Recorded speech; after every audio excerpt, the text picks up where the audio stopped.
மீதமான சப்பாத்தி மாவில் என்னோட style veg momos எப்படி செய்யலான்னு பார்க்கலாம் வாங்க. ஒரு சட்டியில் எண்ணெய் விட்டு குட்டி குட்டியாக கட் பண்ண இஞ்சி பூண்டு வெங்காயம் கேரட் பச்சை மிளகா பீன்ஸு முட்டைக்கோஸ் எல்லாத்தையும் சேர்த்து கலந்துக்கங்க. அதோட கரம் மசாலா மிளகு பொடி மிளகாய் பொடி உப்பு எல்லாம் சேர்த்து கருவேப்பிலை மல்லித்தலை போட்டு இறக்கி வச்சுருங்க. ரொம்ப வேக வைக்க வேணாம். இப்போ சப்பாத்தி மாவை நல்லா திரட்டிட்டு உங்களால் எவ்வளவுக்கு முடியுமோ அவ்வளவுக்கு மெலிசாக தேய்ச்சி எடுத்துக்கோங்க.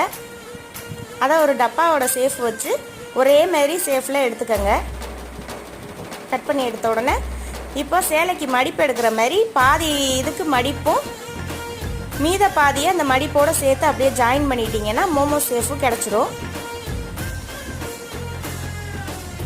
எல்லாம் ரெடி பண்ண உடனே இட்லி சட்டியில் வச்சு நல்லா வேக வச்சு எடுத்துக்கோங்க.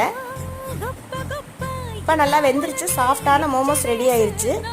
இது மோமோஸ் சட்னி அப்புறம் டொமேட்டோ சாஸுக்கு சூப்பராக இருக்குது. ட்ரை பண்ணி